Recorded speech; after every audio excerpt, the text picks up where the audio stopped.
when they do that first flight, are they quiet, or they talk a lot, or just what happens on that discovery flight? Instances I've had, usually the student will come out here, the prospective student, the person on the discovery flight will come out here, and they may be a little quiet just because you know, it's a new experience for them. They're in a small plane. You can feel the little bumps and everything on a turbulent day, especially.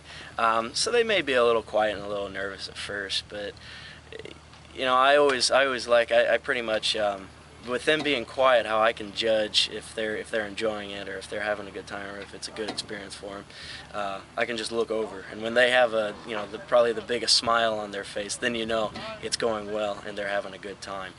When we land, I always ask them, so how was it? You know, what'd you think? And they're like, yeah, it's pretty much always, that was one of the neatest things I've ever done. You know, because you're actually getting up there and being able to fly the aircraft yourself. So they actually fly the plane the first time? Yeah, there's wow. How we do it is there's two different discovery flights. You can either, one, be by yourself, and then you'll actually be able to fly the airplane. And then two, some people just maybe aren't as interested in others as actually doing the flight training, but they still want to get up there, because you know, you can fly fairly low to the ground above, you know, your house, or above here we have Purdue's campus, so you can sightsee, and they can take others, but they don't actually get to fly. But a lot of them that I do is the people that want to actually get up there and do the work themselves.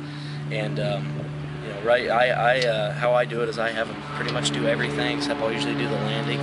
They'll take off, and it's just an amazing experience for them. They never thought that they'd actually be able to, you know, actually take off an airplane. Great. So you haven't crashed yet with a student? No, not yet. No. Hopefully that'll continue.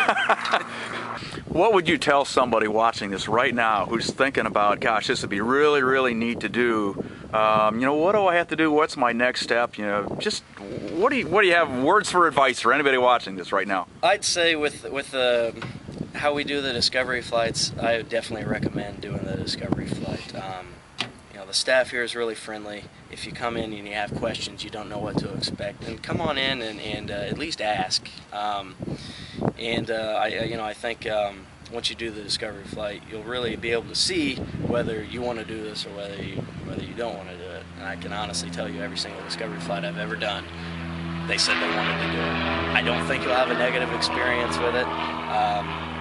And that's what I'd recommend, though, just trying it out that one time. And then I think, you know, it comes down to pretty much everybody. Like I said, I can still remember the first time I flew, which was kind of like similar to a discovery flight. I was hooked. Ever since then, this is all I've ever wanted to do. I couldn't imagine myself doing anything else. You know, I get to fly. I get paid for it. I get to draw in other people for this great experience. It's aviation. It's prospectively a small community, and everyone's, you know, extremely close, and it's one of those things that it's just a rewarding experience all around.